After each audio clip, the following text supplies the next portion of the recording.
감사원이 문재인 전 대통령에게 서면 조사를 요청했다는 뉴스로 개천절 연휴 여야 정치권이 뜨겁습니다. 문 전 대통령은 대단히 무례한 짓이라고 비판하면서 조사를 거부했는데요. 여권은 성역은 없다고 반박했습니다. 관련 논란을 유한울 체커가 정리했습니다. 마지막 뉴스픽은 여기까지입니다. 즐거운 주말 보내시고요. 뉴스픽 5였습니다. 국장, 근데 마지막 픽을 정리하기에 앞서서 짚고 넘어갈 게 있습니다. 뭔데요? 분명 코너명이 픽5인데 네.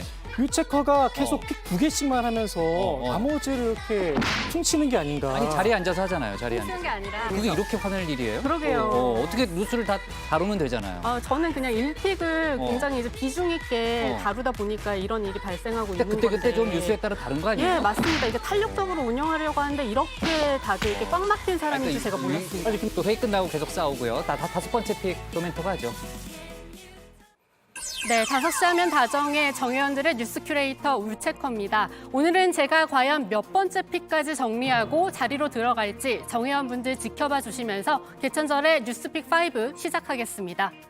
오늘 준비한 키워드는요. 문재인 조사 충돌, 전쟁터 국감, 심야 택시 대책, 내년 3월 종식, 교황의 경고로 잡아봤습니다.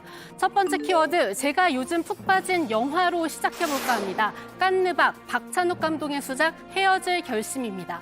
영화 속 설애와 혜준 두 주인공의 절절한 마음이 응축된 명장면, 저는 바로 이 부분을 꼽고 싶은데요. 내가 그렇게 만만합니까? 내가 그렇게 나쁩니까? 네, 영화에서는 로맨틱하게까지 들리는 내가 만만하냐, 내가 나쁘냐. 현실에서 들으면 사실 살벌하죠. 여야가 사사건건 이 살벌한 대사를 주고받는 중입니다. 감사원의 서해 공무원 피격 사건 감사를 놓고 또 다른 국면이 열렸습니다. 감사원이 문재인 전 대통령에게 서면 조사를 통보한 사실, 저희 뉴스룸 보도를 통해 드러났기 때문입니다. 감사원은 2020년 서해에서 표류하다가 북한군 총격에 숨진 해수부 공무원 이대준 씨 관련해서 조목조목 따져 물었다고 합니다. 감사원이 문 전 대통령에게 보낸 질문지엔 서해 공무원 피살 사건 당시 상황에 대해 구체적으로 묻는 내용이 담긴 걸로 알려졌습니다. 문 전 대통령이 당시 첩보를 보고받았는지, 이후 어떤 지시를 내렸는지 등이 포함된 걸로 전해졌습니다. 민주당 관계자는 국장이나 과장급 실무자가 받을 만한 질문을 보내왔다고 했습니다. 문 전 대통령 측은 감사원이 보내온 메일을 반송 처리했습니다. 또 서면 조사를 요청하는 감사원의 전화에 거부 의사도 분명히 밝혔고요. 모두 참모진들이 상의한 결과입니다. 그리고 추후에 이 사실을 보고받은 문 전 대통령, 짧고 굵게 불쾌감을 드러냈습니다. 9월 30일 문재인 대통령께 감사원 서면 조사 관련한 보고를 드렸습니다. 대통령께서는 감사원의 서면 조사 요구가 대단히 무례한 짓이다라는 말씀을 하셨습니다. 그러면 여기서 잠깐, 감사원의 전직 대통령 조사는 이번이 처음일까요? 정답은 X입니다. 1993년 김영삼 정부 당시 이회창 감사원장은 단군 이래 최대 전력 증강 사업이라고 불리던 율곡 사업, 그 비리 관련해 노태우 전 대통령을 조사했습니다. 청와대가 당시 국민 여론에 밀려 감사원의 소신 꺾지 못했다. 언론들의 대체적인 평가입니다. 감사원은 이어 1998년에도 김영삼 전 대통령에게 질문서를 보냈습니다. 전직 대통령 이명박, 박근혜 씨한테도 보냈지만 그때는 질문서 수령을 거부했다고 하고요. 감사원은 이러한 전례에 들어 감사 수행 과정에서 실체적 진실 밝히기 위해 필요한 경우 질문서 발부한다, 이렇게 설명했습니다. 질문서는 감사원장 명의라고 하는데요. 최재해 원장이 지난달 28일 결재했다고 덧붙이기도 했습니다. 그런데 최 원장, 앞서 이 발언으로 구설에 오른 바 있습니다. 감사원은 대통령이 국정 운영을 지원하는 기관입니까? 아닙니까? 지원하는 기관이라고 생각합니다. 여기서 뭐 거의 모든 결정과 행동에 설명이 되는 것 같습니다. 제가 이제 약간 지금 충격이 와서 저도 귀를 좀 의심케 하는데 대통령 국정 운영을 지원하는 역할이라고 발언하셨습니까? 대통령이 국정을 잘 운영하도록 감사원이 도와주는 그런 역할을 하는 기관이냐 이렇게 받아들여서 네, 그래서 민주당 한층 더 목소리를 높였습니다. 이재명 대표 충성 경쟁하듯 전 정부와 전직 대통령 공격에 나서고 있다. 유신 공포정지가 연상된다. 곧바로 비판에 나섰고요. 민주당 의원들도 3, 4, 5 모여서 개천절 오전부터 국회 정론관을 찾았습니다. 감사원이 서면조사 통보는 윤석열 정부 출범 이후 벌여왔던 그 모든 소란의 최종 종착지가 문재인 전 대통령임을 노골적으로 드러낸 것이다. 검찰의 칼날 휘두르며 정권을 잡은 윤석열 정부 2기에 다시 검찰이 칼날에 기댈 수밖에 없다고 판단한 듯하다. 그 칼끝을 전임 대통령께 겨눔으로써 우리 사회를 정쟁의 도가니로 몰아넣겠다는 심산이다. 네, 감사원이 감사권을 남용했다면서 직권남용으로 공수처에 고발할 방침도 밝혔는데요. 국민의힘은 국민들의 준엄한 질문에 답할 의무가 있다고 맞섰습니다. 정진석 비대위원장, 여러 언론들의 같은 메시지 전달했는데요. 전직 대통령 누구도 지엄한 대한민국의 법 앞에 겸허해야 한다고 했습니다. 문 전 대통령은 전직 대통령, 국정원장 등을 모두 다 법의 심판에 맡겼던 분이다 라고도 했는데요. 요즘 부쩍 이 이야기를 많이 하네요. 박근혜 대통령은 돈 받아서 감옥에 보냈습니까? 돈 한 푼 받지 않고도 1737일 동안 옥고를 치렀습니다. 전직 대통령도 잘못이 있으면 감옥에 보내는 것이 지엄한 대한민국의 법인데 도대체 누가 예외가 될 수 있다는 말입니까? 네, 감사원은 문 전 대통령이 서면 조사 거부 뜻 밝힌 만큼 그 부분은 빼고 지금까지 해오던 감사 내용을 바탕으로 14일까지 실질 감사 마무리한다는 방침입니다. 이때 중대한 위법 사항이 확인된 사람들에 대해 수사를 요청하고 그 내용을 간결하게 국민들께 알려드릴 예정이라는데요. 감사원이 수사 요청 대상에 누구 이름을 올릴지 여기에 따라 이번 서면 조사 파장 더 커질 가능성 있습니다. 사실 이 서해 공무원 피격 사건 이미 검찰에서 들여다보고 있는 사안이죠. 여기에 검찰이 칼날을 겨누고 있는 또 한 가지, 바로 문재인 정부의 태양광 사업입니다. 앞서 윤 대통령이 직접 정조준했습니다.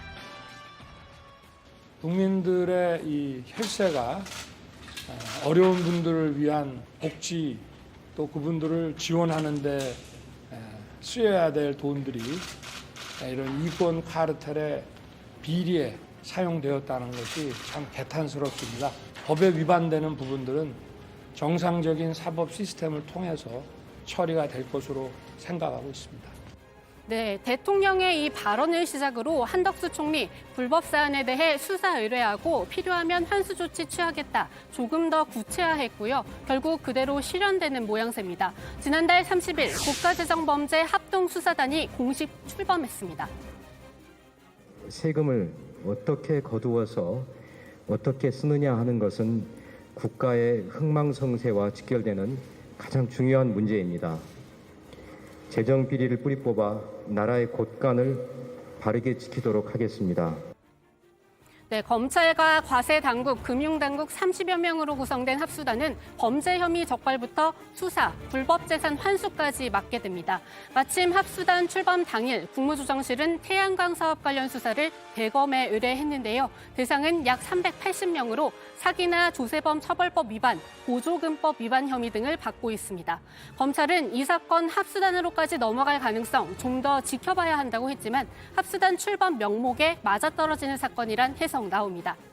네, 지금까지 살펴본 두 건, 결론은 전 정권을 향한 사정 정국입니다. 야권에선 이러한 의심 거두지 않고 있죠. 지금 문재인 전 대통령 향한 감사원의 조사 이런 걸 보면 결국 강대강 대치로 가는 거거든요. 결국은 전국을 돌파하거나 이런 카드가 수사라든지 감사라든지 이제 이런 거밖에 없지 않느냐라고 보여서 결국 윤석열 정부에서 할 줄 아는 거는 수사 감사밖에 없고 다른 거 뭐 있느냐. 네, 야권이 이렇게 믿고 있다면 여야 협치는 당분간 이런 상태일 수밖에 없을 것 같습니다. 나는요.